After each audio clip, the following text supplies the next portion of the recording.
नमस्कार दोस्तों, आप सभी का हमारे भक्ति एंड फन वीडियो चैनल में स्वागत है। आज मैं आप लोग को संतान सप्तमी व्रत पूजन कथा सुनाने जा रही हूँ। तो चलिए भक्तों, श्रवण करते हैं।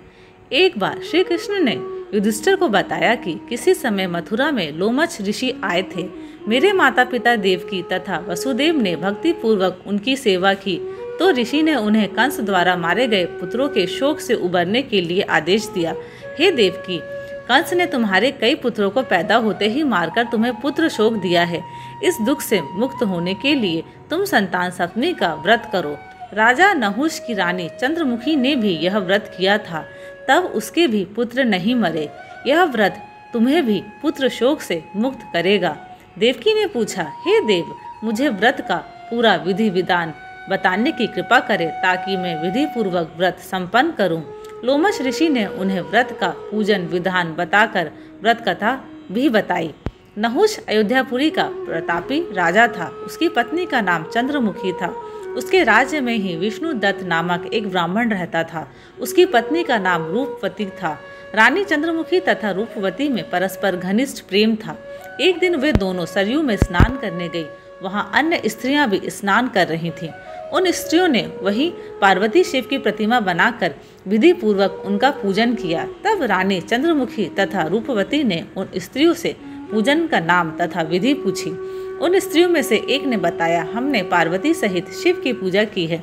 भगवान शिव का डोरा बांधकर हमने संकल्प किया है कि जब तक जीवित रहेंगी तब तक यह व्रत करती रहेंगी। यह मुक्ताभरण व्रत सुख तथा संतान देने वाला है। उस व्रत की बात सुनकर उन दोनों सखियों ने भी जीवन पर्यंत इस व्रत को करने का संकल्प करके शिव जी के नाम का डोरा बांध लिया। किंतु घर पहुंचने पर वे संकल्प को भूल गईं। फलतः मृत्यु के पश्चात रानी बानरी तथा ब्राह्मणी मुर्गी की योनि में पैदा हुई। कालांतर में दोनों पशु योनि छोड़कर पुनः मनुष्य योनि में आई। चंद्रमुखी मथुरा के राजा पृथ्वीनाथ की रानी बनी तथा रूपवती ने फिर एक ब्राह्मण के घर जन्म लिया। इस जन्म में रानी का नाम ईश्वरी था, ब्राह्मणी का नाम भूषणा था। भूषणा का विवाह राजपुरोहित अग्निमुखी के साथ हुआ। इस जन्म में भी उन दोनों में बड़ा प्रेम हो गया। व्रत भूलने के कारण ही रानी इस जन्म में भी संतान सुख से वंचित रही।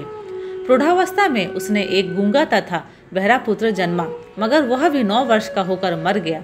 भूषणा ने व्रत को याद रखा था, इसलिए उसके गर्भ से सुंदर तथा स्वस्थ 8 पुत्रों ने जन्म लिया। रानी ईश्वरी के पुत्र शोक की संवेदना के लिए एक दिन भूषणा उससे मिलने गई। उसे देखते ही रानी के मन में ढा पैदा हुई।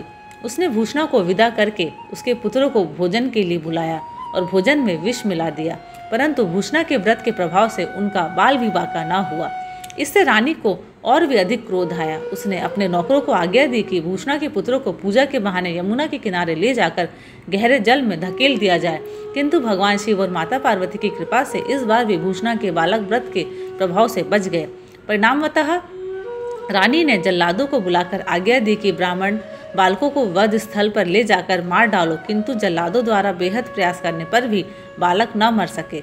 यह समाचार सुनकर रानी को आश्चर्य हुआ। उसने भूषणा को बुलाकर सारी बात बताई और फिर क्षमा याचना करके उससे पूछा, किस कारण तुम्हारे बच्चे नहीं मर पाए। भूषणा बोली, क्या आपको पूर्व जन्म की बात स्मरण नहीं है। रानी ने आश्चर्य से कहा, नहीं, मुझे तो कुछ याद नहीं है। तब उसने कहा, सुनो, पूर्व जन्म में तुम राजा नहुष की रानी थी और मैं तुम्हारी सखी। हम दोनों ने एक बार भगवान शिव का डोरा बांधकर संकल्प किया था कि जीवन पर्यंत संतान सप्तमी का व्रत किया करेंगी, किंतु दुर्भाग्यवश हम भूल गईं और व्रत की अवहेलना होने के कारण विभिन्न योनियों में जन्म लेती हुई अब फिर मनुष्य जन्म को प्राप्त हुई हैं। अब मुझे उस व्रत की याद हो आई थी, इसलिए मैंने व्रत किया। उसी के प्रभाव से आप मेरे पुत्रों को चाहकर भी न मरवा सकी। यह सुनकर रानी ईश्वरी ने भी विधि पूर्वक संतान सुख देने वाला यह मुक्ताभरण व्रत रखा। तब व्रत के प्रभाव से रानी पुनः गर्भवती हुई और एक सुंदर बालक को जन्म दिया। उसी समय से पुत्र प्राप्ति और संतान की रक्षा के लिए यह व्रत प्रचलित है। धन्यवाद।